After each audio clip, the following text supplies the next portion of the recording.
and we have to really escalate the noise we make so that we'll be heard.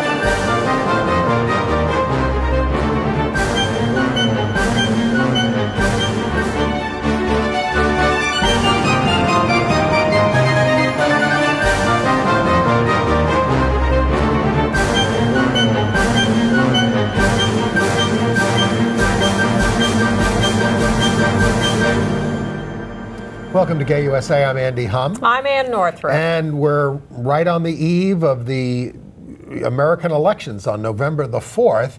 And here are the headlines. Well, the bad headline is that a federal judge in Puerto Rico has upheld that Commonwealth's ban on same-sex marriage. But same-sex marriages, since we last met, did begin in some more states this past week. Lots of our viewers are getting married or trying to. But there's some resistance from officials in those states and the right wing on so-called religious grounds. This is a real threat, and we're going to discuss that. We didn't used to have this question before, but who's in charge of the Vatican?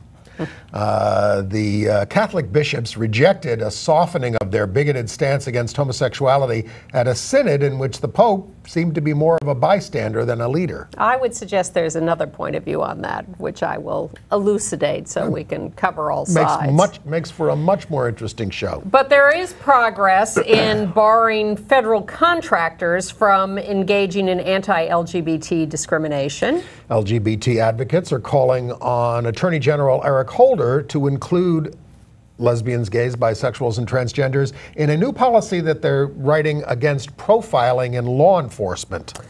Some terrible stories of violence. A 15-year-old boy gang raped in Kentucky by 5 men. And a bad story about intimate partner violence in Utah. We will mourn the loss of lesbian leader in Philadelphia, Gloria Casares, dead at 42. Then I'll bring you my reviews on Broadway of Disgraced and On the Town. But let's start with a little voting rant, since we do have a national election next week. Well, I don't think we have to convince too many of you to vote. You're all very engaged people, or why would you be here? But we need you to encourage your friends to vote because, it's an off-year election. A lot of people don't think it's important. They only think presidential elections are important. These elections are actually more important. The Senate is at stake. I mean, haven't you gotten all those emails telling you that it's likely to go Republican, 74% chance? It's not going to happen if you and your friends, like-minded people, vote. Look, surely you understand the difference between the highly imperfect Obama administration we have and what would have happened with the election of Mitt Romney or John McCain. There are real differences in election results, and we are the ones who control that. People say to me, I had lunch with a friend last week who works in Washington who said, oh, the horrible Congress and whatever. And I said, I blame the American people. We're the ones who put them in office. We're the ones who apathetically stay home or fall for the lies of the Republicans. It is up to us to take responsibility for what's going on. So I'd like everybody to set a quota of 5 friends or 10 friends or whatever to make sure they get to the polls, especially in these states with close Senate races or some congressional districts we might flip or a tight governor's race. If we lose the Senate, President Obama is not going to be able to confirm any more judges who are the least bit moderate to progressive. It's really, really important. And some of you can start voting now because you have early voting in your state. Some of you may not be registered, but may live in a state where you can do day of voting registration. Make sure that you are registered. Make sure you know what the races are in your area. And please, please, this is your opportunity to at least have a chance at determining what happens in this country. I'm having a hernia operation next week and won't be here. Chris Cooper will be here. Thank you, Chris. But I sent in for an absentee ballot in case I can't crawl to the polls. So I hope that comes through in the mail. I could come over with a wheelchair. We'll get Andy to the polls, and we'll get to the polls, and you get to the polls, too. All right, on with the show. Well, we do start in Puerto Rico, Yeah. which is part of the United States, although they can't vote for federal offices, but they have a federal U.S. court there in the 1st District, which, by the way, also includes Massachusetts, Maine, New Hampshire, and Rhode Island, all of which have same-sex marriage, but they didn't get it by court decision. So well, they didn't get it by federal court decision. Federal court decision. Because Massachusetts got it. So there's been no decision by the 1st District Court of Appeals to set marriage for the 1st District. So it's still, there is still a lawsuit in Puerto Rico. So Judge Juan Perez Jimenez affirmed the ban on same-sex marriage there. He said that the Windsor decision affirms the right of states to say who they can marry. He bought the. He said the Baker v. Nelson case from 1971 is the controlling decision here, et cetera, et cetera, et cetera. He manipulated the facts to arrive at the decision he wanted to, which is to bar same-sex marriage. He went on and on about how legalizing same-sex marriage would lead to polygamy or incest, that the people must have the right to decide this. It just kills me the way the right wing keeps saying the people must decide and the courts have no role. What do they think the judicial system is about? This is let's go back to Marbury versus Madison. The courts have a right to decide what laws are legal and what aren't under the U.S. Constitution that you keep claiming is your standard. Well, this guy was a Carter appointee, by the way. Yes, but he's now a senior judge in the system in his mid-70s and clearly a very conservative guy. And the good news is that this is just one local district court judge. This will immediately be appealed by Lambda Legal and will go up through the system now in the 1st District. And the 1st District appeals judges above him are much more liberal and progressive and much more likely to overturn him. Well, he was doing that. Same-sex marriage was getting started elsewhere in the country. Now, we have a map of the United States of what it looks like right now in terms of who's got... If you're watching in color, the red states are the ones where we have same-sex marriage. The yellowish states are the ones in circuits where we've gotten good rulings, so they should do it, although they're providing some resistance. That's Montana, Kansas, and South Carolina. And the white states are the ones where, right now, people are not able to get same-sex married. There have been various court decisions in those white states, and we're moving through the system in all of them. But that's a pretty impressively red map there. Yes, that's it is. a large swath of the population. Arizona, Alaska, and Wyoming turned to legalizing same-sex marriage this week. That now makes 32 states plus the District of Columbia. Over 60% of the U.S. population now lives in jurisdictions where same-sex marriage is legal.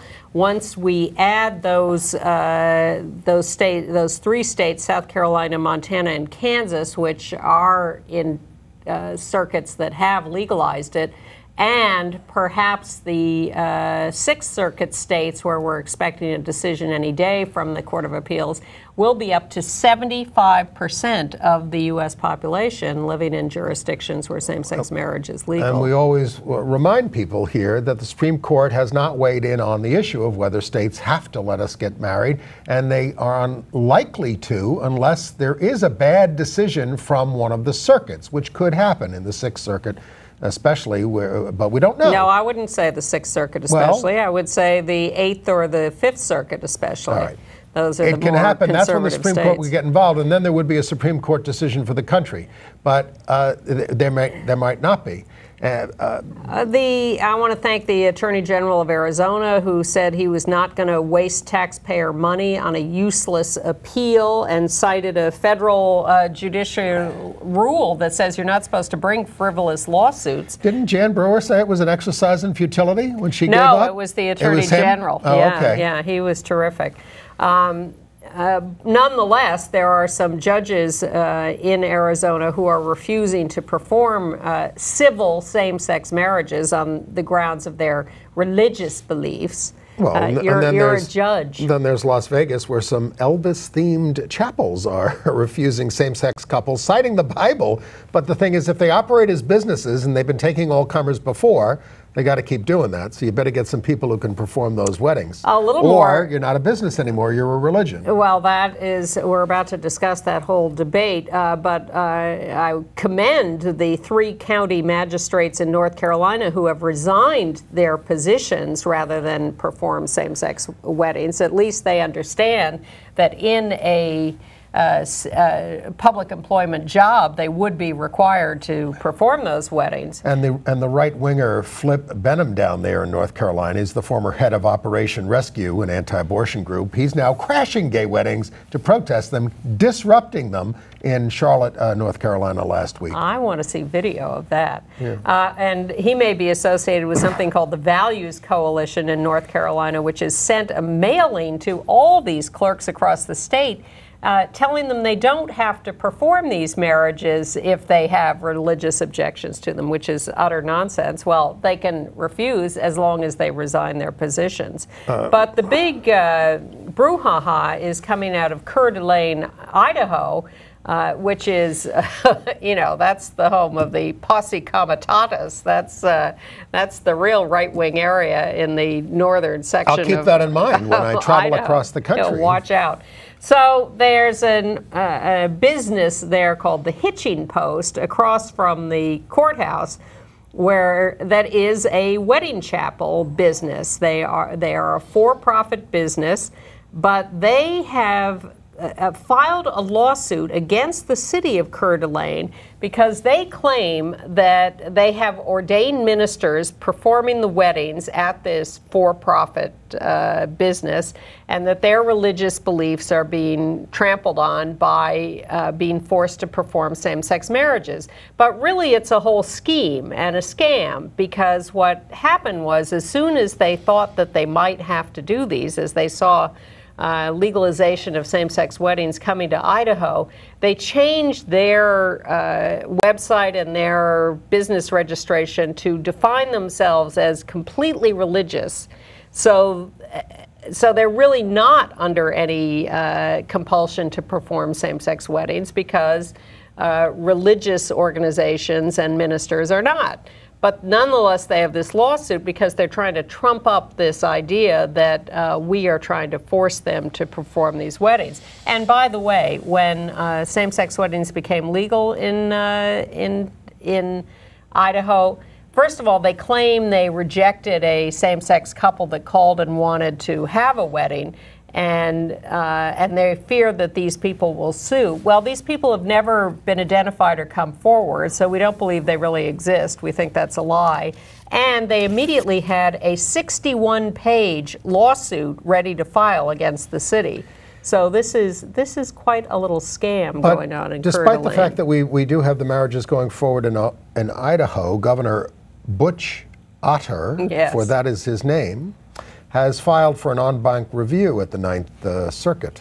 And the Attorney General is appealing directly to the Supreme Court for relief from having to do this. Well, Butch's argument is, you said, Ninth Circuit, in your decision legalizing marriage that for same-sex couples, that no harm would be caused by legalizing same-sex marriage. But look what's happened to the Hitching Post. It's a scam. I'm telling you, it's a scam. Can we go through our little wedding album this week? Yes. A lot of you, our viewers out there, are sending us photos, and you're activists as well as people getting married, especially in South Carolina, where Jimmy Miller and Richard Marshall. Yep. Together 35 years. Tried to get married because they should be able to, because they live in the circuit where it's been affirmed there. Can we show you? There they are, Jimmy and Richard. Lawrence County last Wednesday, but they were turned away. And the Attorney General told the clerks in South Carolina not to allow it, pending appeal. However, in who do we have next? We have Idaho. So thanks Idaho. for standing up, guys. So, Gay USA viewers Linda Ellis and Peanut Glass succeeded in getting married in Idaho, in spite of their lousy governor, who they refer to with an obscenity. Oh, well. Which I will not repeat on the air. It's a family show. Yes, exactly. They've been together 27 years, and they are extremely happy to be married now. Congratulations to Linda and Peanut. And then who do we have in Nevada? Excellent. In Elko, Nevada, we have Jeffrey Evertson and Reed Levitt, together 20 years. I like those striped shirts, especially the one on the right and the cowboy hat. They got married in Elko, and Jeffrey sent us an email. It started with an email from him to tell us about his son, his straight son, who is a bar manager in Minneapolis at the oldest gay bar in Minneapolis, the 19 Bar, because some crazy drunk wandered in there, wanted to be served. He, the son, refused to serve him because he was drunk, and threw the guy out. He came back with a gun and started to go into the bar, was shooting. Jeffrey's son slammed the door in his face, got shot himself. He's fine, but he got shot, and somebody else got shot. But Jeffrey's straight son, the bar manager at the gay bar, was a hero for saving the bar from worse. You raised him right. Yeah. So congratulations to all of them. All right. This is also the week that President Obama told the New Yorker he believes same-sex couples have a constitutional right to marry. I know you think he already supported it, but this is part of his further evolution from his position that it should be left to the states. Yes, step by step. Yes, that has been the line, that states should decide, but now he's saying, in fact, it should be legal in the whole country. In Arkansas, I was going to say that in fact the Attorney General made a video to talk about it, and in fact he made it a week ago, so it's already out of date with the states he's listing, but he talked about the Department of Justice's commitment to following through on recognition of married same-sex couples and the benefits they deserve. So we thought you might like to hear the Attorney General talking directly to you about this. Last week, the Supreme Court declined to review rulings from 3 federal appeals courts that had struck down bans on same-sex marriage in 5 states across the country. Going forward, marriage equality will be the law in those states. Now, the practical consequences of the court's decision are profound for families throughout the nation.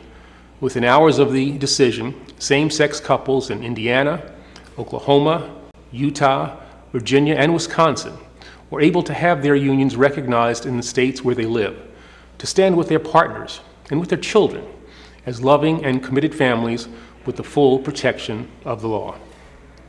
I am pleased to announce that the federal government will recognize the same-sex marriages now taking place in the affected states. And I have directed lawyers here at the Department of Justice to work with our colleagues at agencies across the administration to ensure that all applicable federal benefits are extended to those couples as soon as is possible.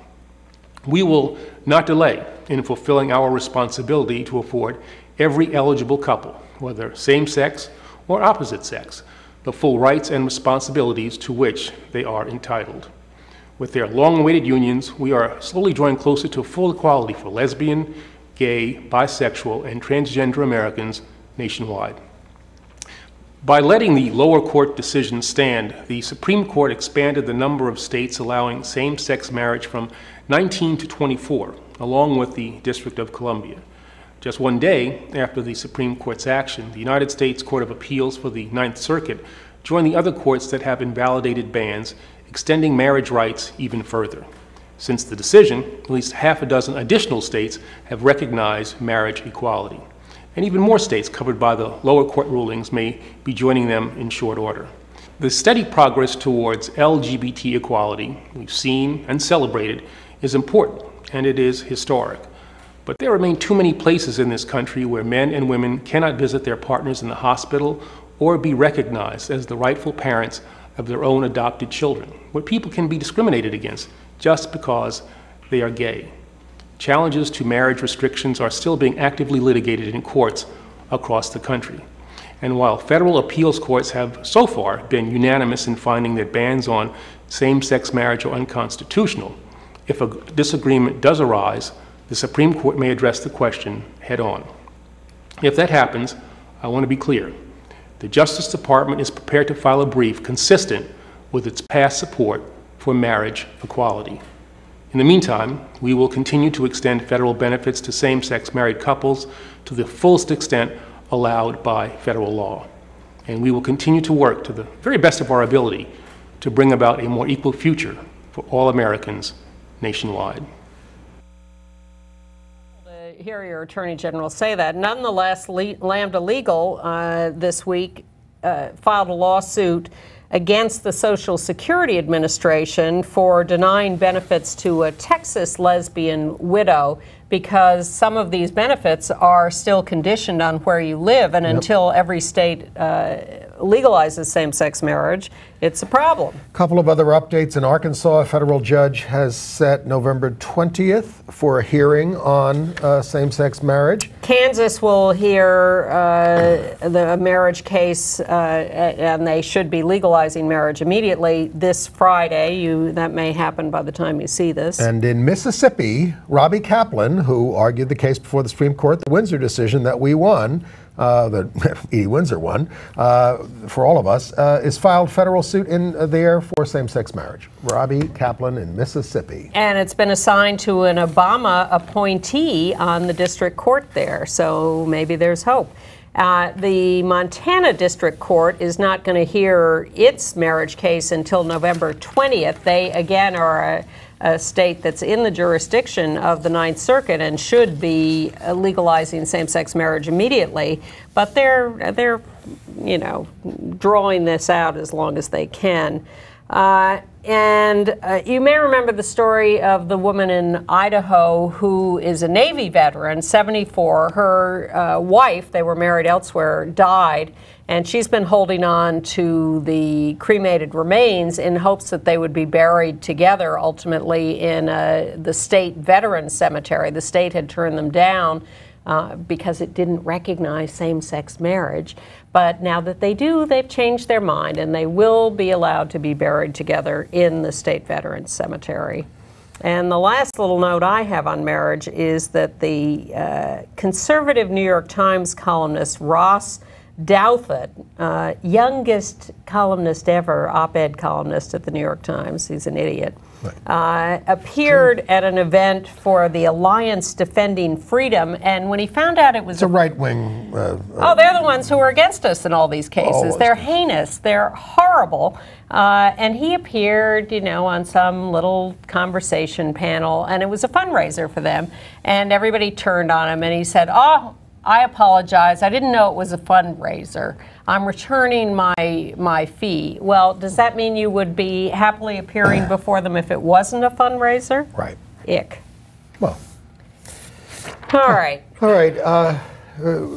In gay news, we start with mourning the loss of the director of Philadelphia's first office of LGBT affairs, Gloria Casares, 42 years old, died of breast cancer this past weekend. She'd been the first executive director of the Gay and Lesbian Latino AIDS Education Initiative back in 1999 to 2008 before going to work for Mayor Nutter there in Philadelphia. She was a founding member of the Empty the Shelters, working nationally on housing rights and economic justice issues. She'd been battling breast cancer for 5 years. She is survived by her wife, Tricia Dressel, and her mother. Very sad. Shall we get into the Vatican stuff? So last week, there were these semi-positive rumblings coming out of the Vatican at this synod, which is a meeting of the bishops, supposedly presided over by the Pope. And everybody was going crazy that an earthquake had happened, and they were welcoming gays, and they were saying nice things about gay relationships while not changing any church doctrine. So when it was all over, they just basically went completely back to the drawing board, reissued old statements, and worse. Yeah, this is a synod convened to talk about family issues. They were also discussing things like what to do about annulled or divorced Catholics, a range of family matters. And this is the first couple of weeks of meetings, and then they come back together a year from now to finalize whatever they finalize. So they came up with absolutely nothing new except something worse. And that's this last, it's a very short statement, you can read it online, but they came up with this thing where they're getting very defensive about being attacked and their countries being attacked wherever they are because they're losing U.S. aid or Western aid because their countries don't support same-sex marriage. No one has talked about reproductive rights. No one has talked about cutting off funding just because you don't support same-sex marriage. A lot of places in the United States don't support same-sex marriage. The cutoffs come when you're talking about these egregious anti-gay laws that talk for the death penalty for gay people or life imprisonment for gay people. They don't. This is a disgusting lie, and it's a sin to tell a lie. Well, nonetheless, the debate over the last week has been, you know, what did the Pope really want? Did he get what he wanted because he wanted he made the conversation more transparent than ever before. He had recorded votes. He had the draft statement put out there publicly, put people on the record. But basically, the bishops are saying, you change anything like this, we'll become Episcopalians or something. What do you want to happen? We'll die. We'll lose our jobs. The high Episcopalians are pretty Catholic. But is this, I am just trying to round out let me the just ask you here. this question, Okay. and you can go into that. I'm not Can you defending remember this. a time in our long lifetimes when, or ever, when the Pope has not seemed to be has not had his way with the church? I think that's an interesting question, but I think the point is we don't know because it has been so secretive. You know, they did kill one pope because they didn't like what he was saying. That was John Paul I. You may not remember him. He only lasted a month. Yes, and then. So I think we're not exaggerating. Didn't you see you can read about it. Didn't you see The Godfather 3? Google it. So my point being that there are people in the Vatican on an ongoing basis who have a great deal of power, and I don't think the Pope has entire charge of what goes on there. I think as the Pope changes, you know, the ongoing bureaucracy there has a lot of power. So, well, it sounds like a process that's going to take, we could say, 1,000 years. You know, I don't think the president is in charge of everything either. Well, of course not. But he's in charge of some things. And he could be speaking more clearly on things, as we've said, like the heinous treatment of gay employees in Catholic parishes and schools and all those kinds of things. And say, this is not... Totally agree. Totally agree. Get people in line about things like that. But the debate, I totally agree, but there is a half full, half empty argument here. Well, can we get a Catholic perspective on this? Absolutely. Because we're apostates, so I'm an apostate, and I don't know, well, you can speak for yourself. Oh my God, who knows what So our old pal, Father Bernard Lynch, who's a gay Catholic priest in Ireland, got interviewed on the radio about this, and here's what he had to say for the next 4 minutes. Catholic bishops have scrapped their landmark welcome to gays, showing deep divisions at the end of a 2-week meeting sought by Pope Francis ministering to Catholic families. The bishops failed to approve even a watered-down section on ministering to gays, which stripped away the welcoming tone contained in a draft document earlier in the week. Let's speak to Father Bernard Lynch. He's an openly gay Catholic priest who has led the change for liberalisation of the Church. He's based in London. Good morning, Gavin. What do you make of this apparent? Very disappointed, and at the same time, I'm not surprised. Cheered by the fact that we were being discussed, although, I mean, I don't like the idea of other people talking about us. I mean, where were the openly gay bishops or priests? And maybe that may sound strange to some of your listeners. But as we know so well, there are many gay bishops and priests, and some of them are not in the best light. You know, if you're not a guest at the table, you're always on the menu. And I was very, very disappointed. Not over until it's over. But, you know, that at rock bottom, the church teaching in relationship to is absolutely heinous. I mean, we are regarded by them from the top down as disordered in our nature, and those of us in loving, faithful, civil partnerships, marriages of longevity, these relationships, the teaching is when sexually expressed and what marriage does not sexually express itself, this is regarded as evil. Now, I couldn't think of a more evil teaching. And I would So we're going to abbreviate that. He was very emphatic, you know, saying that it's a morally evil teaching, and that's what has to be said. By the way, Councilmember Danny Drum, I've never seen like this, a council member in New York issued a statement after the bishops did this, saying what they did is bigoted. And that's what people have to start calling what this is. They, you know, they're hiding behind their cassocks and saying, well, this is what God wants and Jesus wants. Oh, the hell with that. I mean... it is, and Bernard went on in that interview to, in fact, blame Catholic teachings for the suicides of many young people who are raised to be taught that. You know, I applaud, however, the mayor of Rome, who, in the middle of this whole argument and uproar, registered 16 same-sex couples who'd been married abroad, and it's basically an act of civil disobedience because Italy does not recognize same-sex marriages. The Interior Minister said that these will be voided.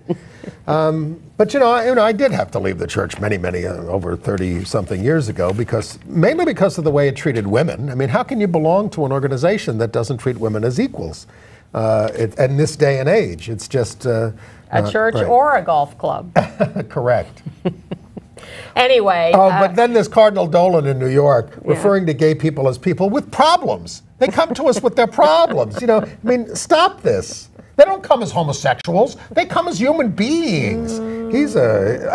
But now, one interesting thing happened this week in that the number 2 guy at the Vatican, this Cardinal Raymond Burke, who was a far right-winger, we talked about him last week, he got fired. Yep. That was pretty interesting. And he was very outspoken against what, you know, anything remotely positive the Pope was trying to do. Well, I would suggest that you're absolutely right. They've done nothing good. They've, you know, all their words are horrible. But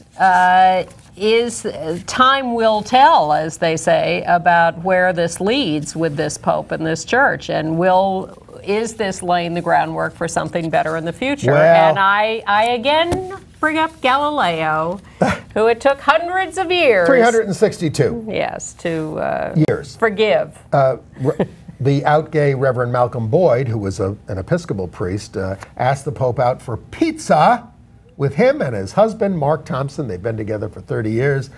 He thinks maybe they can talk. Well, that's all this is about, is talking. Yeah, and the Pope's good at that. Yeah. Meanwhile, these religious issues back home are still hot. I want to just try to put some groundwork to this. We have said all along that what was going to happen with all these marriage decisions was that the right wing was going to come along and claim all this religious discrimination, claim a First Amendment right to exercise their religious freedom, to exercise their bigotry, and that, you know, in some arenas they have a First Amendment religious right to do certain things, but they don't in the civil arena. And the reason the hitching post case in Idaho and other things are working for us is because there are non-discrimination laws in these places. Coeur d'Alene, Idaho has a non-discrimination law, and that's why civil marriage has to be respected in there. But in Houston, they're still arguing over this business of the non-discrimination law there that was passed by the city, and the right wing wanted to put it on a referendum and were unsuccessful. Yep, and we're told they didn't have enough signatures, and they filed suit against the city to say, no, you have to put it on a referendum because we did have enough signatures and you just screwed around with the numbers. And the city is replying to that suit and exercising their rights to subpoena documents for discovery of how the right wing lobbied for this and illegally gathered signatures, and the right wing is saying, oh, religious discrimination, you're subpoenaing sermons, you're treading on religious territory. Grow up. You've already got a tax break, for God's sakes. Well, Houston narrowed its discovery subpoenas to make it clear that they were not subpoenaing sermons, just the petition signature gathering process documents. But nonetheless, the right wing will continue to lie and continue to claim that they are the victims. Meanwhile, this big megachurch pastor, Brian Houston, of this church called Hillsong, which is huge. My God, they had a lot of people in New York. Yep. He tried to make some vague rumblings of openness and things, and they don't emphasize social issues so much in these churches because that's what gets people to show up in such big numbers. But by the end of the week, he was backtracking and saying, oh, no, we don't support same-sex marriage and all that kind of stuff. Aww. Just like the Pope. Anyway. The right wing is very strong. Mm-hmm. They're relentless. Well, good news from Washington, where the Labor Department, in addition to the good statement we saw from the Justice Department, the Labor Department has sent its final rule on requiring federal contractors not to discriminate on the basis of sexual orientation or gender identity to the Office of Management and Budget for review and approval. You may remember it was in July that President Obama issued an executive order forbidding contractors to discriminate. This then had to go through the process of rule writing. Just keep an eye on the Federal Register, and you'll know when it goes into effect. I used to have to read that on a job that I had years ago. I had to read it too. Meanwhile, Freedom to Work, the organization which has been pushing the bad end of bill, but did a good thing in going after ExxonMobil on their hiring because they've, refused to have non-discrimination explicit rules. So they set up a case where they sent in resumes of gay people and non-gay people, and guess what? The non-gay people got the interviews. So this is going to a fact-finding conference. This case is proceeding. Okay. We'll see what happens there. All right. Michael Sam. Dropped by the Cowboys. Yep, he was on their practice squad.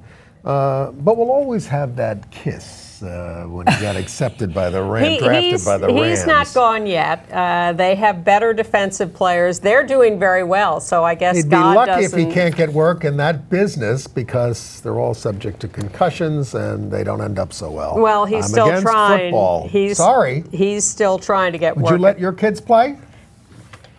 I ask you. There are a lot of dangerous things. Well, I'm just saying.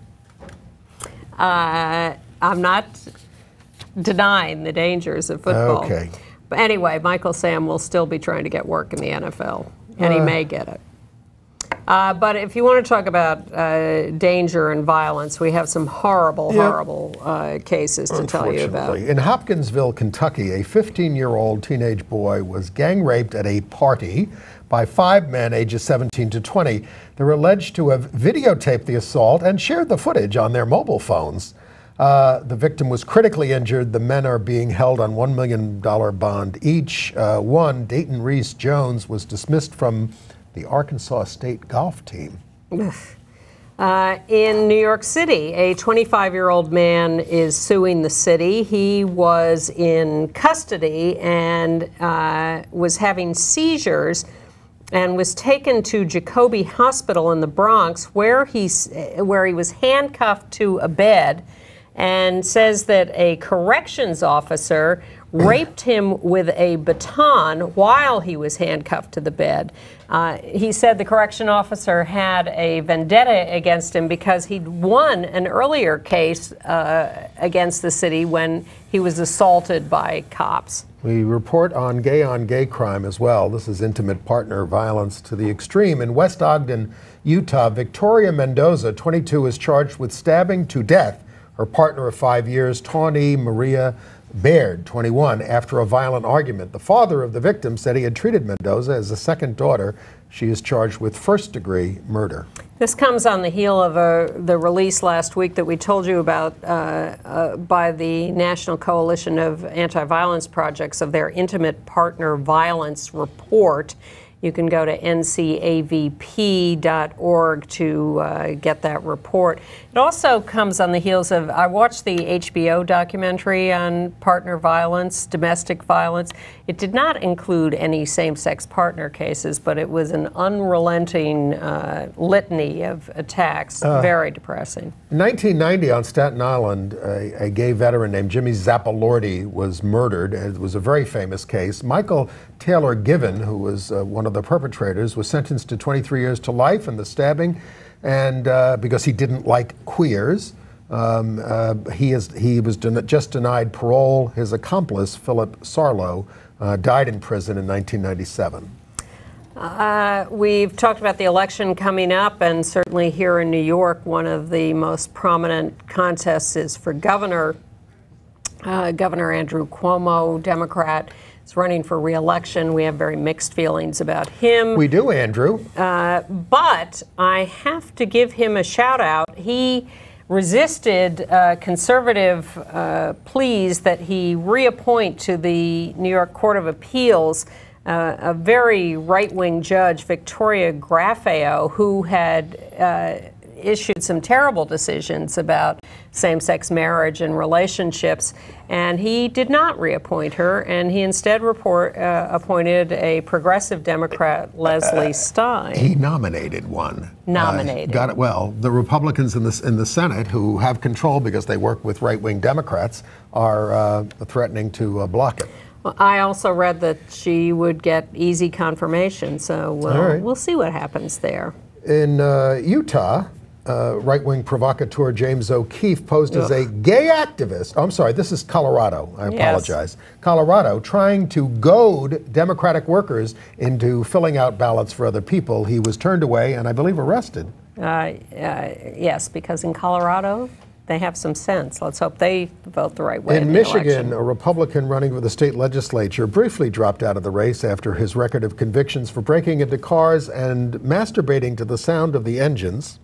Jordan Haskins. Sparking. Is cranking. Cranking. Is back in the race. It has to do with the spark plugs. Is back in the race. God has healed him. And he is, centerpiece of his campaign is opposing LGBT rights. Isn't that charming? Wow. All right. Nancy Pelosi, leader of the Democrats in the House of Representatives, announced for the first time that she does support open service for transgender people in the U.S. military. She's just getting around to this. She represents San Francisco. Well, you know. But the Defense Department has taken no action even after Defense Secretary Chuck Hagel said earlier this year that he thought it was worth studying. Yeah, everybody wants to talk about it. Nobody wants to do anything.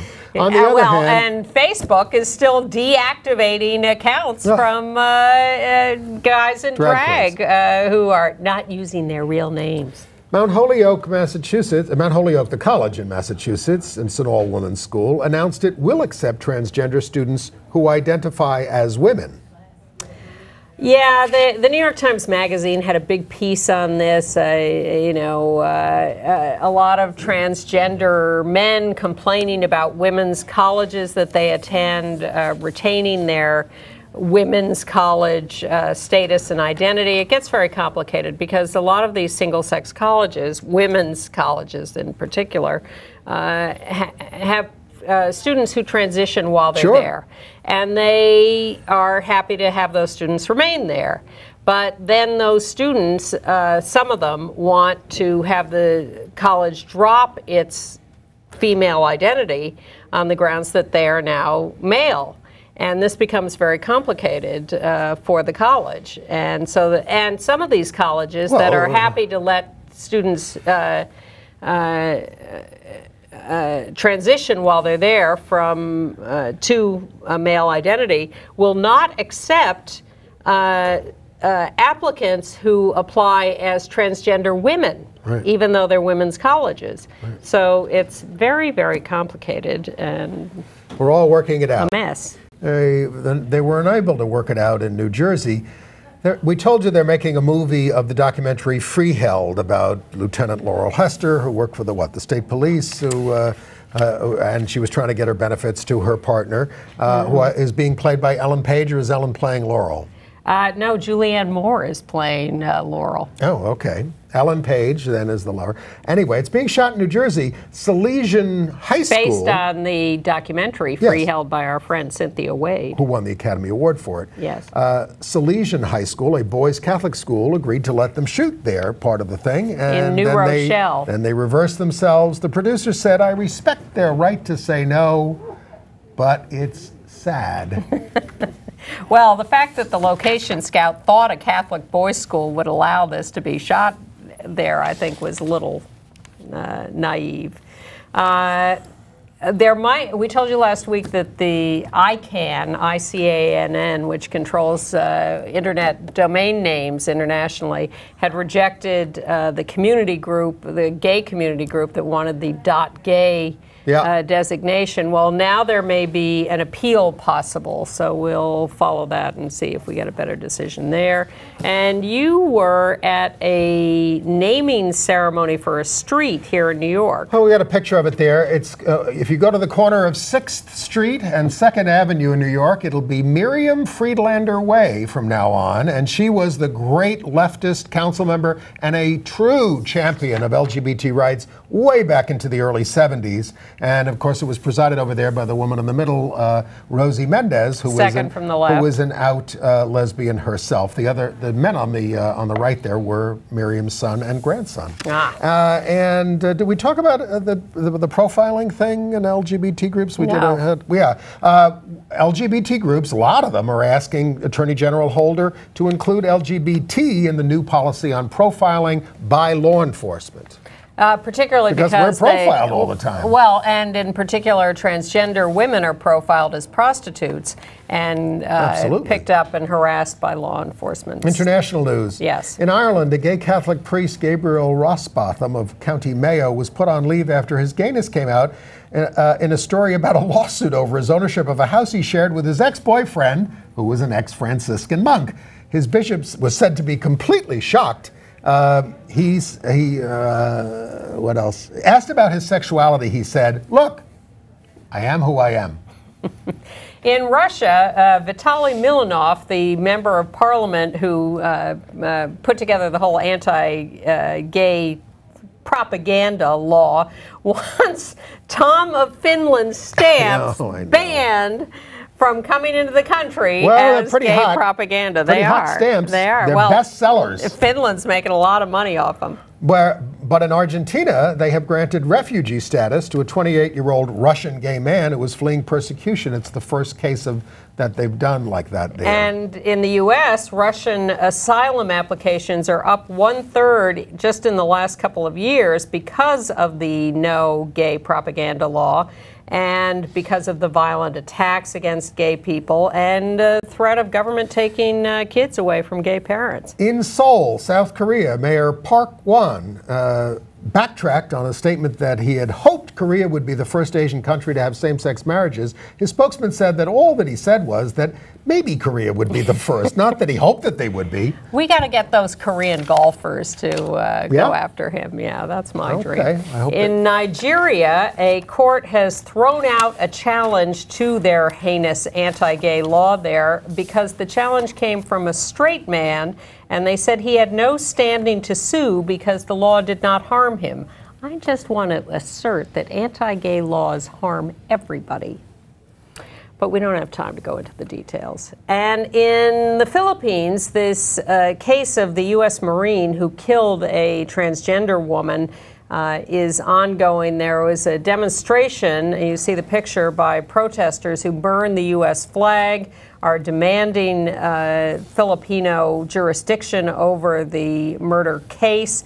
The Marine has been charged, but they are still arguing over how this is going to be prosecuted. And watch for the International Lesbian and Gay Association World Conference in Mexico City. Next week, 400 people expected to attend. Any AIDS news, Ann? I got one thing. WikiLeaks has revealed some more documents, and these confirm what we've been saying for many years about these trade agreements that this, in particular, the Trans-Pacific Partnership Trade Pact, currently proposed, that it's all about protectionism for U.S. pharmaceutical companies. Absolutely. Don't let those poor companies get generic versions of the drugs. Prop up the U.S. pharmaceutical companies. Highly, highly profitable industry. Most profitable. Yep. Anyway. All right. Well, entertainment news. I saw On the Town this week. I'd never seen it on stage, and it's really getting you'd have to say is a super sexy revival at the Lyric Theater. If you want to read my full reviews of these things, because you can't go into too much detail here on the show, get on our email list, and I'll include them. But this thing has a hell of a cast, and especially the sailors, Tony Yazbek, J. Armstrong Johnson, and Clark Alvis, singing, dancing, etc. But they throw in a glimpse of gay couples in the background as part of the scene in New York, and the scenic design by Beowulf Borat is terrific, by the way. But they're gay stereotypes. Why do you have to do that? Why do you have to do? How would you know they were gay otherwise? Because they're two men together or they're two women together. Yeah. So I got a proposal that they should turn some of the main characters into gay characters. Turn one of the sailors and make one of the sailors a nurse wave or something, and have them seeking out a same-sex date. I think it would work very well in the production. I ain't kidding about that. So when we see the substitute cast, we'd like to see some gayness going on. I mean it. Sure. You know how sometimes when you mention our show to people and they don't really know what they'll say, where are you, on Logo? And we say, no, Logo is not interested in news. Logo isn't even gay anymore. Right. They officially declared themselves non-gay. Right. Well, because I was watching Laverne Cox's The T Word on Logo, which was, predictable, I saw the promos for a new show coming on Logo, a news show called The Straight Out Report, co-hosted by a gay man and a straight man. I thought of getting a straight person here once in a while when you're out of town, just to see what would happen. If they can do the news, feel free. But it strikes me as... No, we would get the non-gay perspective. Okay. I think we get that all day, everywhere else. But Friday, November 7th, you can see the Straight Out Report on Logo. So I was really looking forward to Disgraced. I didn't see it when it was off Broadway.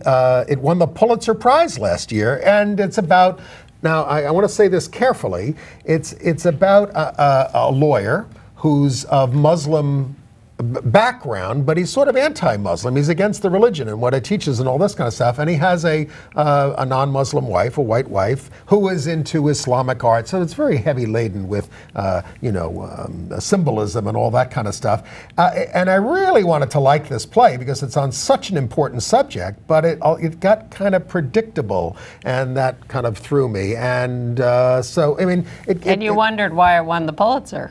I did. But it's got some good performances by Harry, H-A-R-I, Dillon, D-H-I-L-L-O-N, as the lead, who's the lawyer, and Karen Pittman, who's his African-American lawyer colleague. But I would say mixed on that. Okay. Transparent, the series on Amazon with Jeffrey Tambor as the transitioning lead, is controversial. Some people like it as a show, but don't appreciate the fact that Jeffrey is playing a trans character. And now the creator of the show, it turns out, has been under some attack for not having more trans contribution to the show. So she has said that she will train trans women writers. She's looking for trans women writers for the show, either those who are already professional writers or some that she can train. So if you would like to be a writer on Transparent, contact her. It has been renewed for a second season on Amazon. Our friend Chris Cooper, and again, his movie reviews are also included in our email. So if you write to me at andyhum@aol.com, we'll send you those. But he is recommending this new movie, Dear White People. Oh, it's gotten great reviews. Funny, sharp, a lot of gay content. That's what he pointed out. Says it packs in enough zingers, he said you will guffaw your way past the clunky bits. But he says go with your black friends for extra credit. Well, that's what the movie talks about, that you now have to have 2 black friends to have credibility. Well, when they integrated all the golf clubs so they could keep golf tournaments there, they all got 2 black members. Yeah. And then there's ABC's Black-ish, where apparently the grandfather, played by Lawrence Fishburne, tells his son doing yoga, it looks a little gay. Yeah. You know, that kind of stuff. And I'm sure cheap, lazy homophobia. Yeah, don't do that. Chris Cooper, who will be here next week for Andy, take care of yourself, Andy. Thank you. I will. I'll try. If not, it's been nice knowing you all. Also alerted us to some heavy gay content on a couple of shows we don't watch because we're idiosyncratic in our watching. Scandal and How to Get Away with Murder, both Shonda Rhimes productions. They're having heavily sexual gay scenes, men in particular. And so I read these stories that Chris passed along the links to, and I read the comments on these stories, and a lot of debate, a lot of people complaining. And what are they complaining about? I heard it was hot. Too much hot gay sex. You can't take it, can you? So Shonda Rhimes got in on this and was replying, tweet wars back and forth, and she says, you're late to the party and you are not invited to the party. Bye, Felicia. If only Democrats would talk like that during their campaigns, they might win. We could win the election. Well, it's interesting that you keep ramping up the level of explicit gayness on these shows, and these are the popular shows, and it's pushing the envelope, and people are reacting. I hope people don't get bored with it. Well, we got a viewer comment this week that said, really, we're getting a little lost on these, Fourth Sixth Circuit, Seventh Circuit. What are you talking about? And can't we talk about something other than marriage? Where do you get these circuits? I just want to repeat that marriage is the venue in which these issues are being played out right now. And they're being played out in that venue not because the national organizations sat around and decided to make this issue, but because it arose from people in the grassroots in all the people. 50 states. Yes. So I am very grateful to those grassroots activists, those real people across the country who have insisted on their rights and their dignity and their entitlement to self-respect. And I thank them for their work, and I am happy to keep reporting the marriage news every week because it will all spread out from there. And believe me, we are not going to run out of things to talk about when the same-sex marriage issue is resolved in the United States of America. And it ain't resolved yet. So make sure you get out and vote right now if you can, but on November 4th if you can't, because that's election day for everyone in this country. And I'll see you next week with Chris Cooper, and then Andy will be back all healed the following week. I hope so. Okay. Thank you. Good night.